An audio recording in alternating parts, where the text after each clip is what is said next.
Crimson and Blue Chips family. Welcome in on a special Friday edition of Crimson and Blue Chips. Not a full show. We're just going to preview really the talk of the state of Alabama. The Crimson Tide is on a bye week.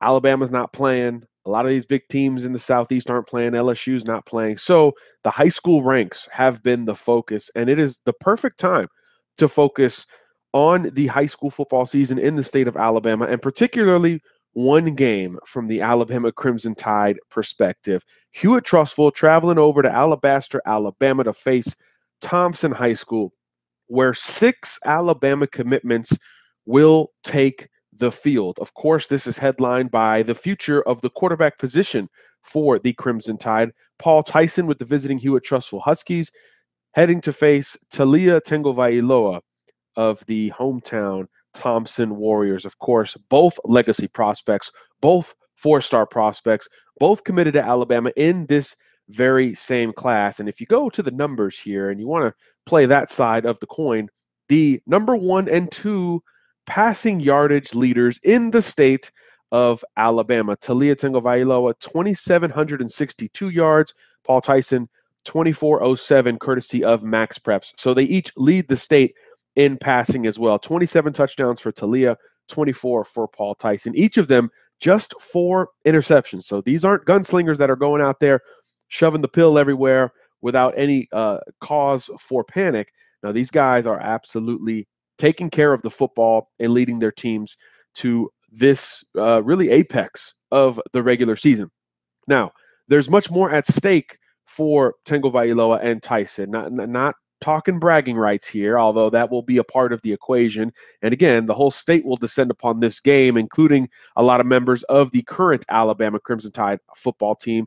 Tua Tagovailoa has already said that he's going to make it over to Thompson High School to watch his little brother. Presumably more teammates of his will be on the sidelines as well. But most importantly, especially when you consider these high school athletes, a region championship potentially on the line. There is a 4-way tie atop of that region in 7A. I believe it's Region 3 with Hoover High School, Thompson High School, Hewitt-Trussville High School, and Mountain Brook High School.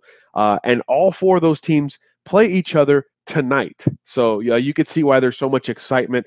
And above all that, the game is nationally televised. So you can watch this on ESPN2 at 6:30 Central Time. But again, a lot at stake here for Thompson, for Hewitt, with basically the region title on the line. And why I say that is because Hoover is playing against Mountain Brook, which is the other team in that 4-way tie, and Hoover already fell to Hewitt-Trussville. So in one way, shape, or form, this could be the way that one school separates from the other. So if Hewitt-Trussville, who pretty much has the ball in their court, can win this game tonight on the road at Thompson, it would give them the region crown because they would hold the tiebreaker, assuming Hoover defeats Mountain Brook, which is the expectation at this point. Although Mountain Brook has already turned up an upset on its own, beating Hewitt-Trussville. So it's kind of a round robin here. Cannibalization at its finest with this ridiculous region in the state of Alabama. 4-way tie. Everybody has just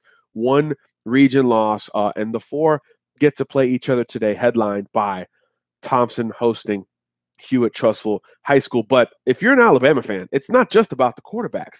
There are 4 additional future members of the Alabama Crimson Tide on the field. And if you go to the wide receiver position just for Hewitt-Trussville, you'll get into the stats again in the state of Alabama. And the guy who leads the state in receptions is DeZalen Warsham, a class of 2020 wide receiver committed to Alabama. His teammate, Javarius Johnson, actually leads the state in yards. He's an Auburn commitment who has visited Alabama a few times here recently. The remainder of the Hewitt-Trussville team, led by Pierce Quick, who's the front side, not the blind side protector for Paul Tyson. He is another Alabama commitment. And then if you go to the blind side protector for the Thompson Warriors, it's Amari Kite, another Alabama commitment. So not only potentially the top 2 quarterbacks in the state, at least by yardage going at it, but by the rankings and by perception, the top 2 tackles in the state of Alabama going at it,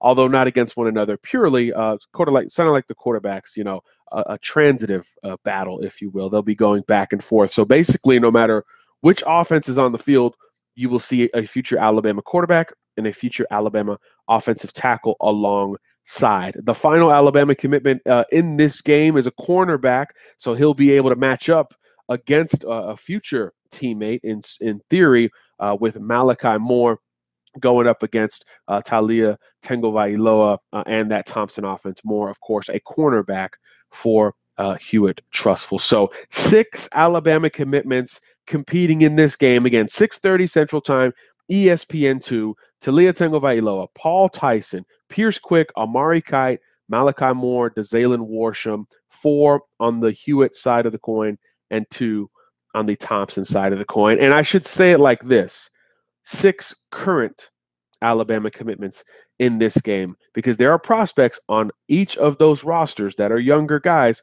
who are already holding Alabama offers and those who will eventually hold Alabama offers. So we're fired up. 6:30 Central Time, ESPN2, Thompson against Hewitt. A lot of people have been asking me about my prediction for this game. I think the hometown team gets it done. Very close game, very tough and thorough quarterback duel here.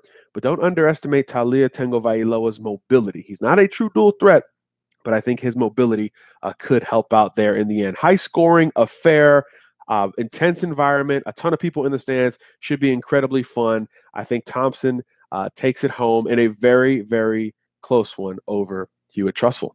Can't wait.